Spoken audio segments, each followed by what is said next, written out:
నమస్తే, welcome to WMM భక్తి channel. నేను మీ కేవి. ఈరోజు మనతో పాటు మన స్టూడియోలో ఒక special person and important person ఉన్నారు. ఆమె అనుపమ గారు. అనుపమ గారు అనడం కంటే ప్రముఖ ఆస్ట్రాలజర్గా, అలాగే టారెట్ కార్డ్ రీడర్గా, అలాగే క్రిస్టల్ హీలర్గా ఈవిడికి చాలా మంచి పేరుంది. మనం ఎన్నో వీడియోస్ కూడా చూస్తూనే ఉంటాము. అయితే ఈరోజు మన స్టూడియోలో ఉన్నారు. ఆవిడకి వెల్కమ్ చెప్పి మరెన్నో ఇంట్రెస్టింగ్ విషయాల గురించి ఈరోజు ఇంటర్వ్యూలో చర్చించుకునే ప్రయత్నం చేద్దాం. నమస్తే అనుపమ గారు. నమస్తే అండి. ఎలా ఉన్నారు? బాగున్నానండి, థ్యాంక్ యూ. ధనం మూలం ఇదం జగత్ అంటారు.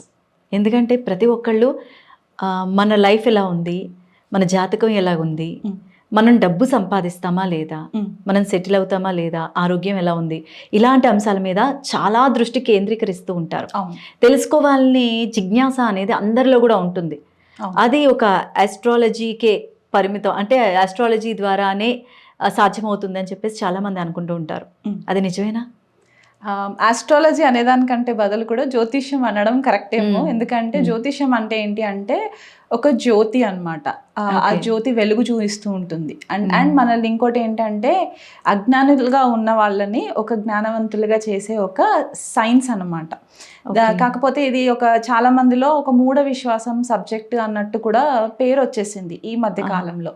కానీ ఈ జ్యోతిష్యం అనేది నేను ఎలా బిలీవ్ చేస్తానంటే, ఒక పర్సన్ పుట్టిన తర్వాత ఆ పర్టిక్యులర్ పర్సన్కి ఇలాంటి గ్రహస్థితినే ఎందుకు ఉంది అనేది అది దైవ నిర్ణయం. అండ్ ఆ జీవి యొక్క గత జన్మ కర్మలని పుణ్యాలని బట్టి ఉంటుందన్నమాట. అంటే మనం పిల్లలు పుట్టినప్పుడు వెంటనే ఆ టైంని బట్టి ఈ నక్షత్రం ఆ నక్షత్రం అని చెప్తారు. అయితే పిల్లల భవిష్యత్తుని మార్చే శక్తి ఈ జ్యోతిష్యానికి ఉంటుందా అండి? జ్యోతిష్యం మనకు ఒక గైడింగ్ టూల్ లాగా ఉంటుందండి. ఖచ్చితంగా ఒక మ్యాప్ అనమాట, ఆస్ట్రాలజికల్ మ్యాప్ అని అనుకోవచ్చు మనము. మీరు అడిగినట్టు పిల్లలు పుట్టిన తర్వాత మనం మార్చచ్చా అంటే, వాళ్ళ గ్రహస్థితిని బట్టి వాళ్ళని ఒక సద్మార్గంలో పంపించడానికి జ్యోతిష్యం మనకి చాలా హెల్ప్ అవుతుంది. ఆ ఎనర్జీస్ని ఛానలైజ్ చేసుకోవడానికి చాలా హెల్ప్ అవుతుంది. సో పుట్టిన వెంటనే అంటే ఆ జీవి ఆ టైంలో పుట్టడానికి కూడా ఒక రీజన్ ఉంటుంది. ఒకరింట్లో ఆ తల్లిదండ్రులు మాత్రమే పుట్టాలి ఎందుకంటే, ఫర్ ఎగ్జాంపుల్ అంబానీ గారు అంబానీ వాళ్ళ ఫ్యామిలీలో ఎందుకు పుట్టాలి, మన ఇంట్లో ఎందుకు పుట్టలేదు అంటే, అది వాళ్ళ యొక్క గత జన్మలో చేసుకున్న పుణ్యాలను బట్టి అలాంటి ఫ్యామిలీస్లో పుట్టడానికి ఉంటుంది అనమాట. అంటే ఏ విధంగా ఉంటుందంటారు కారణాలు? అంటే వాళ్ళు గత జన్మలో చాలా మంచి పనులు చేసి ఉండొచ్చు, శిథిలావస్థలో ఉన్న టెంపుల్స్ని పునరుద్ధరణ చేసి ఉండొచ్చు, లేని వాళ్ళకి హెల్ప్ చేసి ఉండొచ్చు, మంచి పనులు చేసి ఉండొచ్చు, సత్యాలు మాట్లాడి ఉండొచ్చు. ఇలాంటివన్నీ కూడా అంటే ఏ జీవిని కూడా ఇబ్బంది పెట్టకుండా, చీమను కూడా బాధ పెట్టకుండా ఉన్న వాళ్ళ జనరేషన్స్ అంటే వాళ్ళ యాన్సిస్టర్స్ కూడా అలాంటివి చేసి ఉంటే అది తరతరాలుగా వస్తూ ఉంటుంది అనమాట, ఈ గుడ్ అండ్ బ్యాడ్ ఎనర్జీస్ అనేవి. సో ఇవి కూడా ఇక్కడే మనకి కొద్దిగా రిఫ్లెక్ట్ అవుతాయి. ఇప్పుడు ఒక బేబీ, మీరు అన్నట్టు ఒక బేబీ పుట్టిన వెంటనే ఆ జాతకం చూసినప్పుడు వాళ్ళ యాన్సిస్టర్స్ ఏం చేశారు, వాళ్ళు మంచి పనులు చేశారా, చెడు పనులు చేశారా, దానివల్ల వీళ్ళపైన ఎందుకు ఎఫెక్ట్ పడుతుంది అనేది కూడా మనం డీకోడ్ చేయడానికి మనకి ఆస్ట్రాలజీ చాలా హెల్ప్ చేస్తుంది. కాకపోతే ఏంటంటే అంత డెప్త్లో చూసే అంత టైం కూడా జ్యోతిషులకు ఉండాలి. అది ఒకటి అనమాట. నాలెడ్జ్ ఉండాలి అండ్ చూసే విధానం తెలిసి ఉండాలి అండ్ మళ్ళీ దాన్ని కమ్యూనికేట్ చేసేలాగా కూడా స్కిల్స్ ఉండాలి ఫస్ట్ ఆఫ్ ఆల్. ఎందుకంటే ఎవరు పడితే వాళ్ళకి జ్యోతిష్యం రాదండి. చాలా ఎట్లా అంటే ఇది దైవ చూసింగ్ అనమాట. మనల్ని యూనివర్స్ చూస్ చేసుకుంటుంది. వీళ్ళు ఆస్ట్రాలజర్స్ అవ్వాలి అని అంటే, ఇప్పుడు కొంతమంది ఉంటారు, బయాలజిస్టులు ఉంటారు, సైకాలజిస్టులు ఉంటారు, ఏంటంటే వాళ్ళు చూస్ చేసేసుకుంటారు ఆ సబ్జెక్ట్స్. కానీ స్పెసిఫిక్గా వచ్చేసరికి జ్యోతిష్యం చాలా కాంప్లికేటెడ్ సైన్స్ అనమాట. దాంట్లో ఫస్ట్ ఆఫ్ ఆల్ మ్యాథ్స్ వచ్చి ఉండాలి, మంచి మ్యాథమెటికల్ స్కిల్స్ ఉండాలి అండ్ కమ్యూనికేటివ్ స్కిల్స్ ఉండాలి, ఆలోచన చేసే విధానం ఉండాలి, లాజికల్ అండ్ అనలిటికల్ స్కిల్స్ ఉండాలి. ఇవన్నీ కలబోసిన తర్వాత దీనికంటే మెయిన్ ఇంపార్టెంట్ వచ్చేసరికి ఏంటి అంటే, యూనివర్స్ మనల్ని గైడ్ చేస్తుంది. ఈ పర్టిక్యులర్ జీవి ఆస్ట్రాలజీ నేర్చుకొని వేరే వాళ్ళకి ఒక మీడియం లాగా హెల్ప్ అవ్వడానికి, వాళ్ళ కర్మని ప్రాపర్ వేలో రూపుదిద్దుకునేలాగా చేయడానికి మనకి ఆస్ట్రాలజర్స్ హెల్ప్ అవుతారు అనమాట. ఇదంతా కూడా ఒక ప్రాపర్ అనాలిసిస్ ప్రకారం జరిగే సబ్జెక్ట్ అనమాట ఇదంతా కూడా. అసలు మిమ్మల్ని యూనివర్స్ సెలెక్ట్ చేసుకుంది కదా, అసలు మీ జర్నీ ఎలా స్టార్ట్ అయ్యింది ఈ ఆస్ట్రాలజీలో జ్యోతిష్యం నేర్చుకోవడానికి? మీకు ఇన్స్పిరేషన్ ఎవరు? ఫస్ట్ ఆఫ్ ఆల్ చెప్పాలంటే మా ఫ్యామిలీలో ఎవరు జ్యోతిష్యం చేయరండి. నాకు ఎలా వచ్చిందో నాకంటే ఎక్కువ సర్ప్రైజింగ్ మా పేరెంట్స్కి సర్ప్రైజింగ్గా ఉంటుంది. జనరల్గా బ్రాహ్మణులు నేర్చుకుంటారు కదా జ్యోతిష్యాన్ని, ఎక్కువగా కూడా యూనివర్సిటీస్లో చదివిన ఏ సబ్జెక్ట్ నేర్చుకున్నా జ్యోతిష్యం అనే దానికి బ్రాహ్మణులు ఎక్కువగా సెలెక్ట్ చేసుకుంటూ ఉంటారు. అవును. సో మీరు ఎలా సెలెక్ట్ చేసుకున్నారు జ్యోతిష్యాన్ని? అంటే ఇది పూర్వజన్మ సుకృతం అనే అనుకుంటాను నేను. ఎందువల్ల అంటే మా మదర్ కొద్దిగా పూజలు ఎక్కువ చేసేవాళ్ళు అనమాట. మేము చిన్నగా ఉన్నప్పుడు నేను మా సిస్టర్ ఎక్కువ మా మదర్తో డివోషనల్గా బాగా కనెక్ట్ అయి ఉండేవాళ్ళము. అదొక ప్లస్ పాయింట్ అయినట్టుంది. కాకపోతే నేను అబ్రాడ్ వెళ్ళిన తర్వాత నేను కూడా కొద్దిగా స్ట్రగుల్ అయ్యే టైం అనమాట. జాబ్స్ కోసం స్ట్రగుల్ అయ్యే టైంలో ఒక్కొక్కళ్ళని కాంటాక్ట్ అయినప్పుడు ఒక్కొక్కళ్ళు ఒక్కొక్కలాగా చెప్తున్న ఫేజ్లో నేను డాక్టర్ సంధ్యలక్ష్మి గారి వీడియోస్ బాగా ఫాలో అయ్యేదాన్ని. అప్పట్లో జీ తెలుగులో చెప్పేవాళ్ళు. నేను అప్పుడు అనుకున్నాను అనమాట, ఒక్కొక్కరు ఒక్కొక్కలాగా చెప్తున్నారు కదా, నేనే నేర్చుకుంటాను, అసలు నా చార్ట్లో ఏముందో నేను తెలుసుకుంటాను అని చెప్పి అలా అరౌండ్ లైక్ 2012లో స్టార్ట్ అయింది. దానికంటే ముందు జనరల్గా క్యాలెండర్లో తిథులు ఏంటి, నక్షత్రాలు ఏంటి అనేది ఐడియా ఉండేది. కానీ ఏ తిథి అంటే ఎలా చూస్తారు, ఏ నక్షత్రంకి ఎలాంటి ఎనర్జీస్ ఉంటాయి అని ఆ విషయం తెలియదు నాకు. కానీ అబ్రాడ్కి వెళ్ళిన తర్వాత ఒక 2 days నేను ఎప్పుడైతే నాకు ఈ ఆలోచన రావడము, సంధ్యలక్ష్మి గారి వీడియోస్ చూడడము అవి బాగా అలవాటు అయిన టైంలో 2 days కొద్దిగా స్ట్రగుల్ అయ్యాను. నా చార్ట్ వేసిన తర్వాత చక్రం వేసుకున్న తర్వాత ఏ గ్రహాలు ఎలా చూడాలి ఏంటి అని. బట్ 3rd day నుంచి మాత్రము నాకు అనిపించింది ఏంటంటే, నాకు ఈ సబ్జెక్ట్ ముందు నుంచే తెలుసు. ఇది వినే వాళ్ళకి కొద్దిగా అతిశయోక్తిలాగా అనిపిస్తుంది, కానీ నాకు కూడా చాలా సర్ప్రైజింగ్ అనిపించింది. ఈ రోజు ఒకసారి నేను వెనక్కి వెళ్ళి ఆలోచిస్తే, ఒక 12-13 years వెనక్కి వెళ్ళి ఆలోచిస్తే వింశోత్తరి దశ ఎలా చూస్తారో కూడా నాకు ఈ రోజుకి కూడా నేను ఎలా నేర్చుకున్నాను అనేది కూడా నాకు గుర్తుండదు. It just went like a flow అన్నమాట. సో అలా నా చార్ట్ అనాలిసిస్ చేసుకోవడము, తర్వాత మా హస్బెండ్ చార్ట్ పైన చెక్ చేయడము, తర్వాత ఫ్యామిలీ మెంబర్స్ అందరు చార్ట్స్ పైన చెక్ చేయడం, నేను ఇతనికి ఎందుకు భార్యలాగా వెళ్ళాలి అని మా ఇద్దరు చార్ట్స్ కర్మిక్ సినిస్ట్రీస్ చేసుకోవడం, ఇలా అలా స్టార్ట్ అయ్యి జర్నీ అదొక అడిక్షన్ లాగా అయిపోయింది. ఆస్ట్రాలజీ ఒక అడిక్షన్ లాగా అయిపోయి ఇంకా ప్రతి అవర్కి కూడా నేను ఆస్ట్రాలజీతోని కనెక్ట్ చేయడము, మన అబ్జర్వేషన్ ఎక్కువ చేసేదాన్నండి. సబ్జెక్ట్స్ బోల్డ్ అని బుక్స్, ఇది నేను అప్కమింగ్ ఆస్ట్రాలజర్స్కి కూడా, అంటే ఎవరికైతే ఇంట్రెస్ట్ ఉన్న వాళ్ళు సబ్జెక్ట్ నేర్చుకోవాలని అనుకునే వాళ్ళు ఉంటే గనక, మీరు ఎన్ని బుక్స్ చదివినా కూడా దాన్ని ఇంప్లిమెంటేషన్ చేయకపోతే ఆ సబ్జెక్ట్ రాదు. దాన్ని మనం అబ్జర్వ్ చేస్తూ ఉండాలి. మన చుట్టూ ఉన్న వాళ్ళ పరిస్థితులను అబ్జర్వ్ చేయాలి. మనకి కలర్స్ కనిపిస్తుంటాయి, ఏ కలర్స్కి ఏ గ్రహం కనెక్ట్ అవుతుంది, ఇవన్నీ కూడా మనము అబ్జర్వ్ చేసుకుంటూ ఉంటే సబ్జెక్ట్ ఈజీగా వస్తుంది. ఎందుకంటే చాలా కాంప్లికేటెడ్ సబ్జెక్ట్. ఎంత మనము ఎంతకాలం పట్టిందండి? ఎలా అంటే ఇది ఎవ్రీడే స్టూడెంటే అండి. మనం స్టూడెంట్ అని అనుకుంటూ మనం నేర్చుకుంటూ ఉంటే ఒక లైఫ్ టైం సరిపోదు, ఒక జన్మ సరిపోదు ఆస్ట్రాలజీ మాస్టర్ చేయడానికి. సో నేను మాస్టర్ అని నేను చెప్పుకోను, I'm still a student, I'm a seeker. So నాకు ఒక పర్ఫెక్ట్ అనాలిసిస్ రావడానికి పట్టిందండి దాదాపు ఒక 5 to 8 years పట్టింది. 5 to 8 years ప్రాపర్గా D1 చార్ట్ అనాలిసిస్ చేసుకొని, తర్వాత రాశితుల్య నవాంశతుల్య రాశి అని కొన్ని కాన్సెప్ట్స్ ఉంటాయి, అవన్నీ వచ్చిన తర్వాత మళ్ళీ గుర్తుపెట్టుకోవాలి ఏ కాంబినేషన్స్ ఎట్లా ఉన్నాయి, ఇవన్నీ గుర్తుపెట్టుకోవడానికి చాలా టైం పట్టింది. బట్ ఇప్పటికీ కూడా కొన్ని కాన్సెప్ట్స్ తెలియవు, ఓపెన్గా చెప్తాను. కాకపోతే ఏంటంటే it's like an everyday study అన్నమాట, కొత్త విషయాలు తెలుసుకోవడానికి. అయితే మీరు ఇందాక అబ్రాడ్లో ఉన్నారన్నారు కదా, అంటే వెస్ట్రన్ కంట్రీస్లో ఆస్ట్రాలజీ అనేది ఒక విధంగా నమ్ముతారు, మన ఇండియాలో ఒక విధంగా నమ్ముతారు అంటారు. అది ఎంతవరకు నిజం, ఏంటి ఆ తేడా? ఓకే, వెస్టర్న్ కంట్రీస్లో ఏంటంటే సూర్యుడిని బేస్గా తీసుకుంటారు. సూర్యుడు మనకి 12 నెలలు కదా, 12 నెలల్లో ప్రతి నెల సూర్యుడు ఒక్కొక్క మంత్లో ట్రాన్సిషన్ అవుతూ ఉంటుంది, అంటే ఒక్కొక్క రాశిలోకి ఎంటర్ అవుతూ ఉంటారనమాట. సో ఫర్ ఎగ్జాంపుల్ రఫ్గా 15th 16th of the month ఒక రాశి నుంచి ఇంకో రాశిలోకి ట్రాన్సిషన్ ఉంటుంది. సో ఒక రాశిలో రవి ఒక నెల ఉంటారు. సో మనకు అలా 12 నెలలు ఉంటుంది అనమాట ఒక సంవత్సరానికి. సో వాళ్ళు ఎక్కువ మట్టుకు సన్నుని సెంటర్గా తీసుకొని వాళ్ళు చెప్పేస్తూ ఉంటారు. సెప్టెంబర్లో పుట్టిన వాళ్ళు ఏంటంటే కన్యరాశిలో అని చెప్పేస్తుంటారు. సెప్టెంబర్లో చాలా మంది కన్యరాశి వాళ్ళు పుడుతుండొచ్చు, తులారాశి వాళ్ళు కూడా పుడుతుండొచ్చు. సో అక్కడ మనకి డిఫరెన్సెస్ వచ్చేస్తాయి ప్రెడిక్షన్స్ చేసేటప్పుడు. మన తెలుగు అని చెప్పాను, కానీ మన ఇండియన్ బేసిక్ మనకి వేదిక ఆస్ట్రాలజీకి వచ్చేసరికి ఏంటంటే చంద్రుడిని ఆధారంగా తీసుకుంటాం. ఎందుకంటే చంద్రుడు మనకు కారకుడు, మన మైండ్ పైన ఎక్కువ వర్క్ చేస్తూ ఉంటుంది. సన్ వచ్చేసి రవి సోల్ లెవెల్లో వర్క్ చేస్తూ ఉంటుంది, ఆత్మ లెవెల్లో వర్క్ చేస్తూ ఉంటుంది. సో మన మైండ్ ఏంటంటే చంద్రుడు 2.5 డేస్కి ఒక రాశి నుంచి ఇంకో రాశికి ట్రాన్సిషన్ అవుతూ ఉంటుంది. మన బాడీలో 70% వాటర్. సో ఆ మైండ్ని రూల్ చేసేది చంద్రుడు. సో ఎవ్రీ 2.5 డేస్కి చంద్రుడు మారుతున్న కొద్దికి మన మైండ్లో కూడా కొన్ని మూడ్ స్వింగ్స్ వస్తూ ఉంటాయి. మనం మార్నింగ్ ఒకవేళ మనం పరిశీలన చేసుకుంటే సెల్ఫ్ రిఫ్లెక్షన్ కోసం, ఉదయం లేచినప్పటి నుంచి నైట్ పడుకునేంత వరకు మన బాడీలోనే బోల్డ్ అని మూడ్ స్వింగ్స్ చేంజెస్ కనిపిస్తూ ఉంటాయి. మీరు అబ్జర్వ్ చేసి ఉండవచ్చు. సో ఇలా చంద్రుడిని బేస్ చేసుకుంటాం అనమాట. సో మనం పుట్టిన రోజు, సే ఫర్ ఎగ్జాంపుల్ ఎవరన్నా April 4th 1968 పుట్టారనుకోండి, ఆ రోజు చంద్రుడు ఆకాశంలో ఏ రాశిలో ఉన్నారో, ఏ నక్షత్రంలో ఉన్నారో మనం తెలుసుకోగలిగితే అది వాళ్ళ జన్మజాతకంలో వాళ్ళ చంద్ర రాశి, చంద్ర నక్షత్రం అవుతుందన్నమాట. ఇది వెస్టర్న్ ఆస్ట్రాలజర్స్ వాళ్ళు అలా కన్సిడర్ చేయరు. వాళ్ళు జస్ట్ సూర్యుడి బేస్ మీద నుంచే తీసుకుంటారు కాబట్టి దాన్ని ట్రాపికల్ ఆస్ట్రాలజీ అంటారు. మన వేదిక్ సిస్టమ్కి వచ్చేసరికి సైడీరియల్ ఆస్ట్రాలజీ అంటారు అనమాట. సో దీంట్లో ఆ 2 డిఫరెన్షియస్ మనకు చాలా డిఫరెన్సెస్ వచ్చేస్తాయి ఆ విషయంలోకి వచ్చేసరికి. అంటే ఏది కరెక్ట్ ఉంటుందంటారు వాళ్ళు?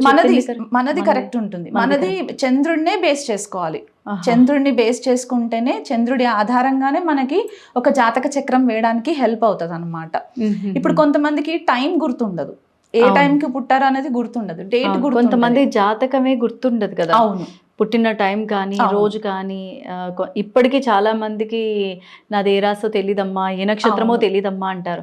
అలాంటి వాళ్ళు ఎలాంటి జాతకాన్ని, అంటే ఎలాంటి జ్యోతిషాన్ని నమ్మచ్చు అంటే? కొంతమంది ఏంటంటే జనరల్ గా పేరుని బట్టి చెప్తూ ఉంటారు. అంటే వాళ్ళ పేరు ఫస్ట్ లెటర్ ఏదైతే ఉంటుందో దాని బేస్ నుంచి నక్షత్రం మీదే అని చెప్పేసి చెప్తూ ఉంటారు. ఎందుకంటే మనకి నక్షత్రాలలో 4 పాదాలు ఉంటాయి, ఒక్కొక్క పాదానికి ఒక్కొక్క అక్షరం కనెక్ట్ అయి ఉంటుంది కాబట్టి దాని బేస్ మీద చెప్తూ ఉంటారు. అది నామ అక్షరం బేస్ అని అంటూ ఉంటారు అనమాట. దాన్ని నేను 100% యాక్సెప్ట్ చేయలేను. ఎందుకంటే చాలా మంది అదే పేరుతో ఉంటూ ఉంటారు, మళ్ళీ వాళ్ళ లైఫ్ లో డెఫినెట్ గా డిఫరెన్సెస్ ఉంటాయి. ఇప్పుడు చాలా మంది అయితే పుట్టిన టైంలో ఈ పేరుతో అనుకొని చెప్పినా కూడా ఆ పేరుతో పెట్టుకోకుండా ఏదో మంచి మంచి పేర్లు, ఏ వెరైటీ పేర్లు పెట్టుకుంటున్నారు. అది కరెక్ట్ కాదు కదా. అవును, అంటే ఇప్పుడు మనం పిలిచే పేరు జనరల్ గా ఏం చెప్తారంటే, పెద్దవాళ్ళు ఏం చెప్పేవాళ్ళు అంటే, దైవం పేరు కలిసేలాగా పెట్టుకుంటే మనము రోజు పిల్లల్ని ఆ పేరుతో పిలుస్తున్న కొద్దికి ఎక్కడో కొద్దిగా ఆ సౌండ్ వైబ్రేషన్స్ వల్ల మనం చేసుకున్న గత జన్మలో కొన్ని కర్మలు ఏవైతే నెగిటివ్ కర్మలు ఉంటాయి అవి మెల్లిమెల్లిగా తగ్గుముఖం పడతాయి అన్న ఒక రీజన్ కి మనల్ని దైవంతో కలిసిన పేర్లు పెట్టమని చెప్పేసి మనకి పెద్దవాళ్ళు చెప్పిన నియమం. కాకపోతే ఏంటంటే మనం మోడర్నైజ్ అయిపోతున్నాం కాబట్టి రోజు రోజుకి షార్ట్ నేమ్స్ పెట్టుకోవడం అలవాటు అయిపోయింది కాబట్టి అలా రకరకాల పేర్లు పెట్టేసుకొని పిలుస్తూ ఉన్నాం అన్నమాట. అదొక డిఫరెన్స్. కాకపోతే జన్మ జాతకం అసలు లేని వాళ్ళకైతే మనం ప్రశ్న తీసుకోవచ్చు. ఒక ప్రశ్న వాళ్ళు ఎప్పుడన్నా జ్యోతిష్యుల దగ్గరకు వచ్చి వాళ్ళకి ఏదన్నా ఇంపార్టెంట్ క్వశ్చన్ ఏదన్నా అడగాలి అని అనుకున్నప్పుడు ఆ టైంకి ప్రశ్న తీసుకుంటే ఆ పర్టికులర్ టైంకి ఆకాశంలో గ్రహగతుల పరిస్థితిని బట్టి రూలింగ్ ప్లానెట్స్ అంటారనమాట. దాన్ని బట్టి మనం జాతక చక్రం వేసుకొని వాళ్ళకి ఆ వర్క్ అవుతుందా లేదా, లేకపోతే ఇంకేమైనా టైం పడుతుందా, ఎక్కువ టైం పడుతుందా, తక్కువ టైం పడుతుందా, అసలు అవుతుందా అవ్వదా, ఇలాంటివి మనము వాళ్ళకి ఒక విశ్లేషణ చేసుకోవడానికి ఒక పాసిబిలిటీ ఉంటుంది. ప్రశ్నతంత్ర ప్రకారం చెప్పచ్చు అనమాట. ఒకవేళ date of birth, time of birth ఉన్న వాళ్ళకి ఏంటంటే మనం ఈజీగా జన్మజాతకం వేసేసుకోవచ్చు. చంద్రుడి నక్షత్రం బేస్ చేసుకొని లగ్నం కూడా చాలా ఇంపార్టెంట్ అయిపోతుంది. ఎందుకంటే లగ్నం ఏంటంటే మన ఫిజికల్ బాడీ, మన ఇంటెలిజెన్స్ అనమాట. సో లగ్నంని బట్టి మనకి అది ఫస్ట్ హౌస్. మనము పుట్టిన టైంకి రవి ఈస్టర్న్ హొరైజన్లో ఎక్కడైతే రైజ్ అవుతూ ఉంటారో ఆ పర్టిక్యులర్ టైంని మనము బేస్ చేసుకుంటాం. లగ్నంకి వచ్చేసరికి ఏంటంటే ప్రతి 2.5 అవర్స్కి చేంజ్ అవుతూ ఉంటుంది. సో అక్కడ కూడా కొంతమందికి లగ్న సంధిలో పుడుతూ ఉంటారు, వాళ్ళకి టైం కరెక్ట్గా తెలియదు. సో లగ్న సంధిలో పుట్టినప్పుడు ఇబ్బంది అవుతుంది. వాళ్ళు తులా లగ్నంలో పుట్టారా, వృశ్చిక లగ్నంలో పుట్టారా, లేకపోతే కన్యా లగ్నంలో పుట్టారా, సింహ లగ్నంలో పుట్టారా, ఈ కొద్దిగా కన్ఫ్యూజన్స్ ఉంటాయి. కాబట్టి అప్పుడు మనము బర్త్ టైం రెక్టిఫికేషన్ అని ఇంకొక టెక్నిక్ ఉంటుంది. దాన్ని బేస్ చేసుకొని వాళ్ళ కరెక్ట్ టైం మనము వాళ్ళ చార్ట్ నుంచి మనం అనలైజ్ చేయొచ్చు. అనుపమ గారు, మన జీవితంలో కొన్ని చెడులు జరుగుతున్నప్పుడు ఖచ్చితంగా మనకి శని మహర్దశ బాలేదు, లేదంటే రాహు మహర్దశ బాలేదు అని చెప్పేసి చాలా మంది అనుకుంటారు. అయితే ఈ 2 గ్రహాల మహర్దశలకి చాలా మంది భయపడుతూ ఉంటారు. అసలు ఏది ఎక్కువ భయపడే మహర్దశ, ఏది ఎక్కువ మన జీవితంలో ఒక టర్నింగ్ పాయింట్గా నిలిచే మహర్దశ అంటారు? ఓకే, శని మహాదశకు వచ్చేసరికి జనరలీ అందరూ ఏమనుకుంటారంటే ఈ 9 గ్రహాలలో మిగతా 8 గ్రహాలు అన్ని ఫేవరబుల్ గ్రహాలు ఉన్నాయి, శని మాత్రమే ఇబ్బందికరంగా ఉంటుంది అని చెప్పేసి అదొక నానుడి అయిపోయింది కదా కొంతకాలంగా. ఏ ప్రాబ్లం ఉన్నా సరే అంటే ఒక వ్యక్తి కేతు మహాదశలో ఉన్న, రాహు మహాదశలో ఉన్న ఫస్ట్ పాయింట్ వాళ్ళకి ట్రిగర్ అయ్యేది ఏంటంటే నాకు శని బాగాలేదు, నాకు శని పట్టుకున్నారు. శని ఎవరిని పట్టుకోరండి ఫస్ట్ ఆఫ్ ఆల్. సో ఇది ఒక నానుడి లాగా ఉండిపోతుంది అనమాట. సో శని మహాదశ అనేసరికి ఏంటంటే మనకి 19 years ఉంటుంది. అందరికీ 19 years శని మహాదశ వాళ్ళ లైఫ్ టైంలో రావాలని రూల్ లేదు. అసలు ఈ దశలు ఎలా వచ్చాయి అనేది కొద్దిగా చిన్నగా వివరిస్తాను. వింశోత్తరి దశా సిస్టమ్ అని చెప్పేసి మనకి పరాశర హోరా శాస్త్రాల్లో ఉంటది. ఈ వింశోత్తరి దశా సిస్టమ్ ఏంటి అంటే 9 గ్రహాలని ఇండివిజువల్ గా కొన్ని ఇయర్స్, మేజర్ పీరియడ్ గా కొన్ని ఇయర్స్ ని వాళ్ళు విభజన చేశారనమాట పరాశరం. సో రవికి వచ్చేసి 6 సంవత్సరాలు, చంద్రుడికి 10 సంవత్సరాలు, కుజుడికి 7 సంవత్సరాలు, రాహుకి 18 సంవత్సరాలు, గురువుకి 16, శనికి 19, బుధుడికి 17, శుక్రుడికి 20 ఇలా, అండ్ కేతుకి వచ్చేసరికి 7 సంవత్సరాలు. ఇలా ఒక సిస్టమేటిక్ వేలో ఉంటుంది అనమాట. సో అందరికీ ఏంటంటే శని మహాదశకు వచ్చేసరికి ఇబ్బందికరంగా ఉంటుంది అనుకుంటారు. శని ఎంత మంచి ప్లానెట్ అంటే స్టార్టింగ్లో ఆయన ఏది ఇవ్వరనమాట. ఫస్ట్ మనల్ని టెస్ట్ చేస్తారు. మనము ఆ పర్టిక్యులర్ అకంప్లిష్మెంట్కి మనం అర్హులమా కాదా అనేది ఒక డెసిషన్ మనకి రావాలి అంటే మనం ఫస్ట్ టెస్ట్ తీసుకోవాలి. ఇప్పుడు కొంత స్కూల్లో చూడండి స్ట్రిక్ట్ టీచర్స్ ఉంటారు. మనం ఎంత బాగా రాసినా సరే మార్కులు వేరు. వాళ్ళకి ఏంటంటే మన హిడెన్ పొటెన్షియల్ ఆ టీచర్స్కి తెలుసు.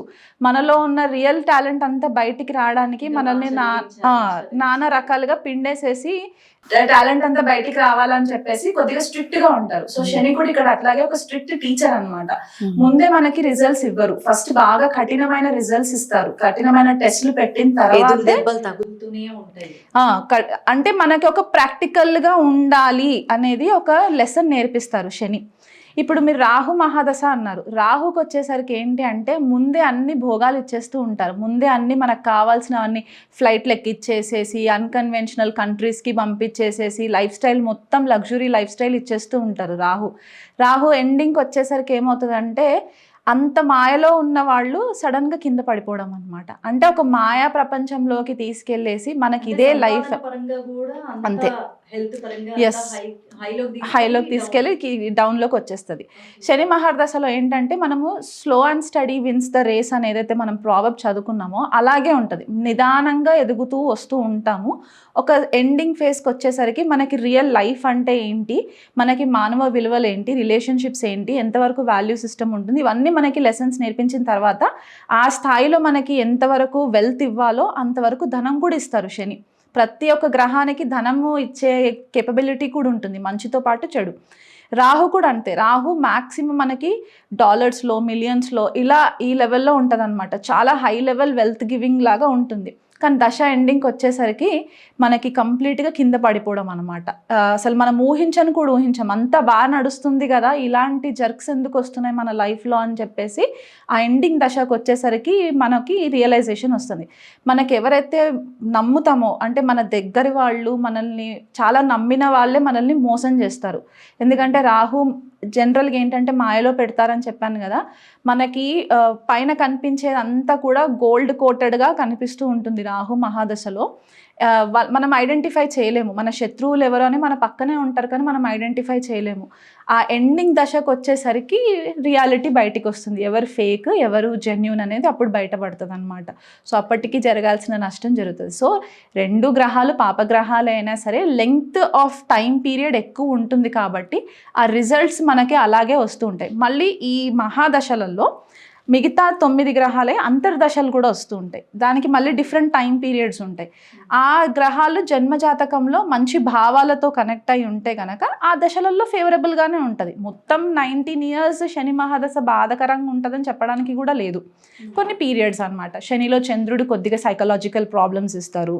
శనిలో శుక్రుడికి వచ్చేసరికి ఏంటంటే ఒకవేళ మ్యారీడ్ మ్యాన్ కానీ మ్యారీడ్ ఉమెన్ కానీ ఉంటే వాళ్ళకి లేడీస్ నుంచి ప్రాబ్లం రావడము, లేకపోతే వాళ్ళకి సైకలాజికల్గా ప్రాబ్లమ్స్ రావడము, ఫైనాన్షియల్గా ఇబ్బందులు రావడము, లేకపోతే ఎవరైనా మగవాళ్ళు ఉండి వాళ్ళ వైఫ్ ఉంటే కనుక ఈ మగ మనిషికి శనిలో శుక్ర అంతర్దశ వచ్చినప్పుడు వాళ్ళ వైఫ్కి హెల్త్ పరంగా ఇబ్బందికరంగా వచ్చిన సిచ్యువేషన్లో ఎక్కువ డబ్బు ఖర్చు అవ్వడము, ఇలాంటివన్నీ ఉంటాయి అన్నమాట. ఒక్కొక్క ఫేజ్ ఉంటుంది దానికి. సో మొత్తం 19 years బాధాకరంగా ఉంటుందని చెప్పడానికి కూడా లేదు. అయితే చాలా మంది చాలా మంది అనే కంటే అందరం చాలా కష్టపడతాం. At the end of the month అందరికి బాగా సంపాదిస్తాం, అవును కానీ చేతిలో నిలవదు. అవును. అది ఏ దశలో జరుగుతూ ఉంటుంది, ఎలాంటి వారికి జరుగుతూ ఉంటుంది? అది దశ అనుకునే దానికంటే బదులు భాగ్యం సపోర్ట్ చేయాలి.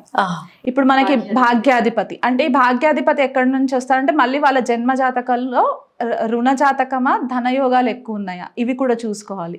రుణ జాతకం ఉందనుకోండి, రుణాలు చేయాల్సిన పని వస్తూ ఉంటుంది. చిన్న చిన్న అంటే వాళ్ళకు ఒక 6 figure శాలరీ ఉందనుకోండి, అంటే పర్ మంత్ 1 lakh 2 lakhs ఇట్లా వచ్చే మంత్లీ శాలరీస్ ఉన్నా కూడా ఎండ్ ఆఫ్ ద మంత్ మీరు అన్నట్టు ఏంటంటే వాళ్ళ దగ్గర మళ్ళీ వేరే వాళ్ళ దగ్గర చేయి చాచే పరిస్థితి వస్తూ ఉంటుంది.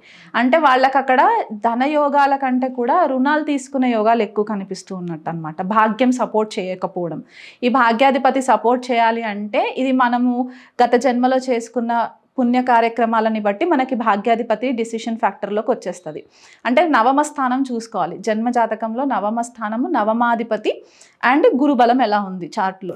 ఎవరు ఉండాలంటారంటే నవమ స్థానంలో లగ్నాలకి ప్రతి లగ్నానికి నవమాధిపతి మారుతూ ఉంటారు. ఇది స్పెసిఫిక్గా ఒకటి ఉన్నట్టు ఉండదు అనమాట, డైనమిక్ అనమాట, ఇది చేంజ్ అవుతూ ఉంటుంది. ఇప్పుడు ఫర్ ఎగ్జాంపుల్ తులా లగ్నం అనుకోండి, తులా లగ్నం తులా రాశి వాళ్ళకి భాగ్యాధిపతి బుధుడు అవుతారు. సో ఈ బుధుడు మళ్ళీ షష్ఠ భావం ఏంటంటే మనం రుణాలు తీసుకునే భావం.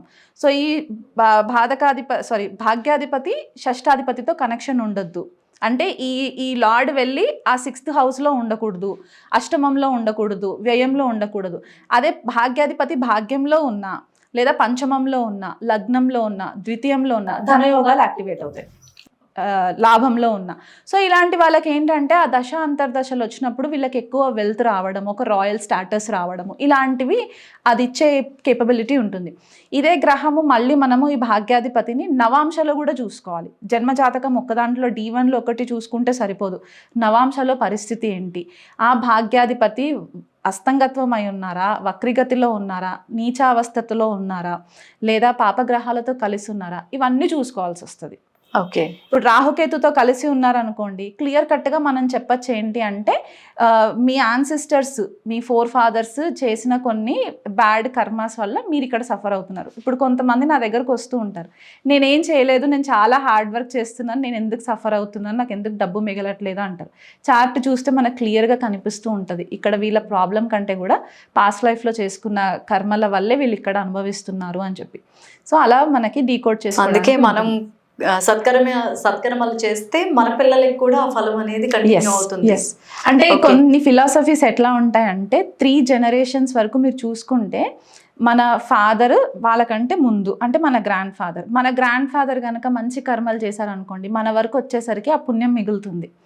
మనం అది వాళ్ళు అక్కడ ఏదన్నా చేసి ఆల్టర్ చేశారంటే ఇక్కడికి వచ్చేసరికి మనము ఎఫెక్ట్స్ పడడం అనమాట. వెల్త్ కూడా అంతే, గ్రాండ్ ఫాదర్ సంపాదించింది ఒకటి, అది ఫాదర్ దగ్గరకు వచ్చేసరికి మంచిగా వాడుకుంటే దాన్ని ఎక్స్పాండ్ చేసుకోవచ్చు, మంచిగా వాడుకోలేదు అంటే ఫాదర్ దగ్గరకు వచ్చేసరికి డౌన్ఫాల్ అవ్వడము, మళ్ళీ తండ్రి దగ్గర నుంచి మనకి స్థిరాస్తులు ట్రాన్స్ఫర్ అయ్యేసరికి మనం దాన్ని నిలుపుకోలేకపోతే మళ్ళీ లాసెస్లోకి వెళ్ళిపోవడం.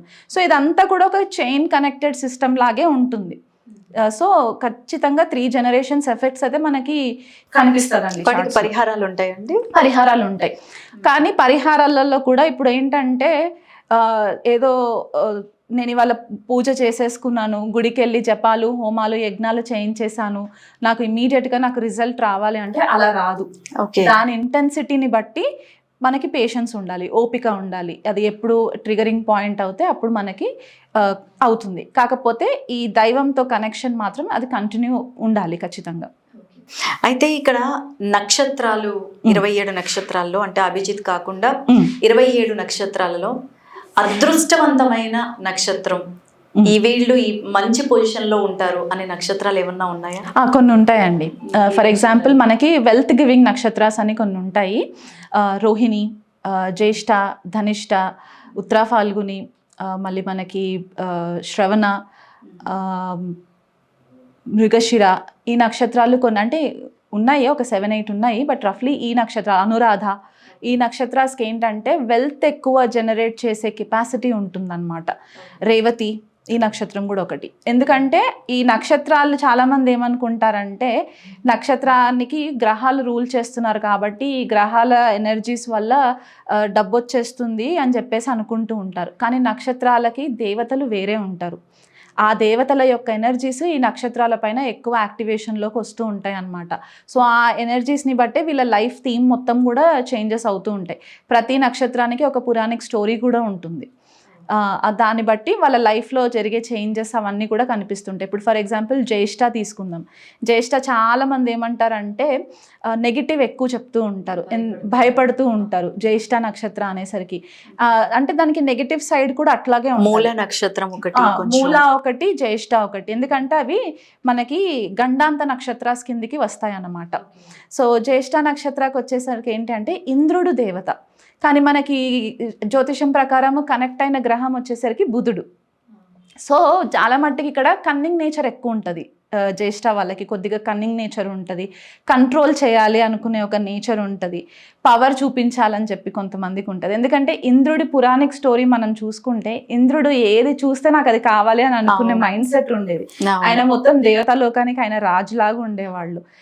సో ఆ ఎనర్జీస్ ఎక్కువ ఉంటాయి, ఆయన దగ్గర వెల్త్ ఎక్కువ ఉంటుంది. సో జ్యేష్ఠ వాళ్ళకి మనం చూసుకున్నట్లయితే గనక వాళ్ళకి ఎక్కువ వెల్త్ జనరేట్ చేసే కెపాసిటీ ఎక్కువ ఉంటుంది. ఫర్ ఎగ్జాంపుల్ కొన్ని జన్మ జాతకాలలో 3 గ్రహాలు జ్యేష్ఠాలో ఉన్నాయి అనుకోండి, ఖచ్చితంగా వాళ్ళ దగ్గర లిక్విడ్ క్యాష్ అట్లాగే ఉంటుంది, బ్యాంక్ బ్యాలెన్స్ కూడా అట్లాగే ఉంటుంది, కానీ వాళ్ళు ఇమోషనల్గా హ్యాపీగా ఉండరు.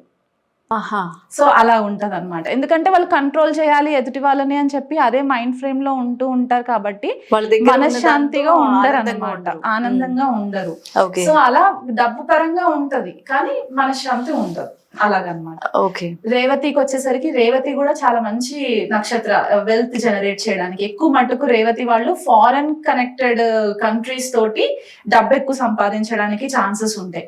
ఫర్ ఎగ్జాంపుల్ చంద్రుడు రేవతిలో ఉన్నా, రాహు రేవతిలో ఉన్నా, కేతు రేవతిలో ఉన్నా, ఈవెన్ శని కూడా రేవతిలో, అంటే ఇట్లాంటి గ్రహాలు రేవతి నక్షత్రంలో ఉండి వాటి యొక్క దశ అంతర్దశలు వచ్చినప్పుడు వీళ్ళని ఖచ్చితంగా వీళ్ళ జన్మస్థలానికి వేరే స్థలానికి తీసుకెళ్ళి అక్కడ నుంచి వీళ్ళకి ఇన్కమ్ సోర్సెస్ పెరిగే ఛాన్సెస్ ఉంటాయి.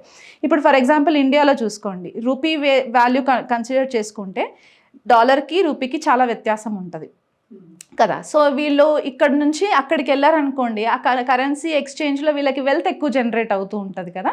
సో ఆ టైంలో వీళ్ళు ఫారెన్ ట్రావెల్స్ ఎక్కువ చేసుకునే ఛాన్సెస్ ఉంటాయి, నెట్వర్క్ సర్కిల్ ఎక్కువ పెరుగుతూ ఉంటుంది, అట్లా వాళ్ళు డబ్బు ఎక్కువ సంపాదించుకునే ఛాన్సెస్ ఉంటాయి. ఓకే.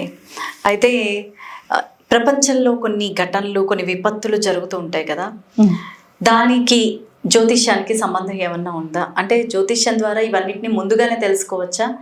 ఒకవేళ ఆపచ్చా? ఆపకుండా అయినా కనీసం పరిహారాల ప్రకారమైనా మనం వాటిని అదుపులో పెట్టచ్చా? దీన్ని మండేన్ ఆస్ట్రాలజీ అంటారు ఇంగ్లీష్లో, తెలుగులో అయితే మేధని జ్యోతిష్యం అంటారు అనమాట. ఇప్పుడు మనకి 9 గ్రహాలు, 27 నక్షత్రాలు, 12 రాసులు అని చెప్పేసి అనుకున్నాం కదా. ఈ భూమండలం కూడా మనకి ఆ 9 ప్లానెట్స్ సోలార్ సిస్టమ్తోనే కనెక్ట్ అవుతూ ఉంటుంది. అండ్ ఇక్కడ గ్రావిటేషనల్ పుల్ ఎక్కువ ఉంటుంది, ఎలక్ట్రోమాగ్నెటిక్ పవర్ ఎక్కువ ఉంటూ ఉంటుంది. ఈ 9 గ్రహాలు కాకుండా మండేన్ లెవెల్కి వచ్చేసరికి ఏంటి అంటే మనము అడిషనల్గా 3 గ్రహాలను కూడా కన్సిడరేషన్లోకి తీసుకుంటాం, యురేనస్, నెప్ట్యూన్ అండ్ ప్లూటో. ఇవేంటంటే సూర్యుడికి చాలా లాంగ్ డిస్టెన్స్లో ఉంటారు కాబట్టి దీన్ని ఇండివిజువల్ జన్మజాతకం పైన దాని ఇన్ఫ్లుయెన్స్ ఎక్కువ వాడకుండా ఈ మేధని జ్యోతిషం అంటే భూమండలం పైన జరిగే ఎర్త్క్వేక్స్ అవ్వచ్చు, సునామీస్, వాల్కానిక్ ఇరప్షన్స్, ఇవి అంటే న్యాచురల్ కెలామిటీస్ కాకుండా మనకి జియోపొలిటికల్గా ఎట్లాంటి డెసిషన్స్ తీసుకోవాలి, లీడర్స్ ఎలా వస్తారు, ఇంటర్నేషనల్ లెవెల్లో లీడర్స్ ఎలా ఉంటారు, ఇంటర్నేషనల్ లెవెల్లో మార్కెట్ ఎలా ఉంటుంది, ఇవన్నీ కూడా మనకి ఆ గ్రహాలను బట్టి మనము మేధని జ్యోతిష్యం ప్రకారం మనము తెలుసుకోవడానికి ఛాన్సెస్ ఉంటాయి. ఇప్పుడు ఏదన్నా బీభత్సమైన ఉపద్రవాలు వచ్చేవి ఉన్నాయి అని అంటే గనక ఆ లెవెల్ ఆఫ్ స్టడీ చేసేవాళ్ళు మనకి ముందుగానే వార్నింగ్స్ ఇస్తారు, ఈ గ్రహాల కలయిక జరుగుతుంది, దీనివల్ల ఇలాంటి ప్రాబ్లమ్స్ వస్తాయి కాబట్టి మనం ప్రపంచ శాంతి కోసం మనం ఏదన్నా పూజలు చేయొచ్చు, యజ్ఞాలు ప్రయత్నాలు చేయొచ్చు. కలెక్టివ్ కాన్షియస్నెస్ని రేజ్ చేయడం అన్నమాట ఇక్కడ ఒక రకంగా చెప్పాలంటే. పూజలు, యజ్ఞాలు, హోమాలు ఈ రకంగా మనం చేసుకున్నప్పుడు 100% మనం కర్మని మార్చలేం కాబట్టి ఒక ఎక్స్టెంట్ వరకు అయితే ఖచ్చితంగా మనకి హెల్ప్ అవుతుంది. ఓకే, అయితే మన జీవితాన్ని మార్చడానికి ఈ ఆస్ట్రాలజీ యాక్యురసీ ఏ విధంగా ఉంటుంది, ఏ విధంగా తీసుకోవచ్చు? జీవితాన్ని మార్చే అక్యురసీ అనే దానికంటే కూడా ఆస్ట్రాలజీ బేస్ చేసుకొని మనల్ని మనం ఎలా మలుచుకోవాలి అనేది ఒకటి మనము ప్లాన్ చేసుకోవచ్చు అనమాట. అంటే ఒక మ్యాప్ లాగా పనిచేస్తుంది. ఇప్పుడు మనం ఒక లొకేషన్ నుంచి ఇంకో లొకేషన్కి తెలియని ప్రదేశానికి వెళ్ళాలంటే మనం జీపీఎస్ వాడుతున్నాం. సో ఈ జీపీఎస్ ఇస్ నథింగ్. ఇక్కడ ఆస్ట్రాలజీ కూడా ఇంచుమించు మనకు జీపీఎస్ లాంటిదే. కాకపోతే ఇక్కడ మనకి ఏంటంటే మనం ఒక ఫిజికల్ బాడీ లెవెల్లోనే ఆలోచిస్తూ ఉంటాం, కానీ సోల్ లెవెల్లో ఆలోచించాలి. మన ఆత్మ ఏం కోరుకుంటుంది. హిందూ సనాతన ధర్మం ప్రకారం మనకి భగవద్గీతలో కూడా చెప్పిన పాయింట్స్ ఏంటి అంటే, ఆత్మ శుద్ధిగా పెట్టుకున్న రోజే, ఆత్మ కరెక్ట్గా ఎలివేట్ అయిన రోజే మనము దైవంలో లీనం అవుతాము అని చెప్పేసి మనకి శ్రీకృష్ణ పరమాత్ముడు భగవద్గీతలో కూడా చెప్పారు కదా. సో ఆ లెవెల్లో మనకి ఆస్ట్రాలజీ హెల్ప్ చేస్తుంది. ఈ జన్మకి మనం ఏం లెసన్స్ నేర్చుకుంటాము, ఎక్కడ వరకు మనము ఆ లెసన్స్ని మనం కంప్లీట్ చేయగలుగుతాము, దాని నుంచి మనకి సోల్ అంటే ఆత్మ ఏ లెవెల్ వరకు ఎలివేట్ అవుతుంది, వచ్చే ఈ జన్మలో మనకి మోక్షం వస్తుందా లేదా, అంటే అల్టిమేట్ గోల్ మనకి మోక్షం ఉండాలి. ఏదో డబ్బు సంపాదించేసాము ఇవాళ అయిపోయింది అని ఒక మెకానికల్ లైఫ్ స్టైల్లోకి కాకుండా మనము ఆ లెవెల్లో గనక ఆలోచించినట్లయితే సోల్ లిబరేట్ అవ్వడానికి ఛాన్స్ ఉంటుంది. మళ్ళీ భూమిపైకి వచ్చి మళ్ళీ స్ట్రగుల్స్ అన్నీ పడేదానికంటే బదులు ఆస్ట్రాలజీ మనకి ఖచ్చితంగా గైడెన్స్ అయితే ఇస్తుంది. ఈ డైరెక్షన్లో వెళ్తే ఇలా జరుగుతుంది అని చెప్పేసి ఖచ్చితంగా హెల్ప్ అవుతుంది. అంటే 100% అనుకోవచ్చు. 100% అనుకోవచ్చు. కర్మనైతే మనం కంప్లీట్గా మనం మార్చలేము. ఆ కర్మ అనుభవించాల్సిందే. ప్రారంధ కర్మకైతే అసలు రెమెడీస్ ఉండవండి. నేను ఓపెన్ గా చెప్తున్నాను. ప్రారంధ కర్మస్కి మీరు ఎన్ని లక్షలు కోట్లు ఖర్చు పెట్టుకున్నా దానికి మీకు రెమెడీస్ ఉండవు. మీరు ఖచ్చితంగా ఫేస్ చేయాల్సిందే. ఆ ప్రారంధ కర్మని ఫేస్ చేసుకుంటూ సంచిత కర్మని ప్రాపర్ గా చేసుకుంటూ వచ్చే ఆగామి కర్మని కూడా మనం ఒక బ్యాలెన్స్డ్ లెవెల్లోకి తీసుకెళ్తే గనక మీరు అన్న పాయింట్ కి 100% అక్యురసీ వస్తుంది. సో ఈరోజు అనుపమ గారు, మీరు చాలా మంచి విషయాల్ని, చాలా ఇంట్రెస్టింగ్ విషయాల్ని, ఇటు సినిమా హర్దశ, రాహు మహర్దశ కానీ, నక్షత్రాల గురించి కానీ, ప్రపంచంలో జరిగే ఘటనల గురించి కానీ, సో ఆస్ట్రాలజీ ఒక జ్యోతిష్యం గురించి డీటెయిల్గానే చెప్పారు. ఇంకా మనం నెక్స్ట్ ఎపిసోడ్స్లో ఇంకా డీటెయిల్గా చెప్పుకునే ప్రయత్నం చేద్దాము. థ్యాంక్ యూ అండి, థ్యాంక్ యూ. మంచి ఇన్ఫర్మేషన్ ఇచ్చారు. థ్యాంక్స్ అండి. నమస్తే.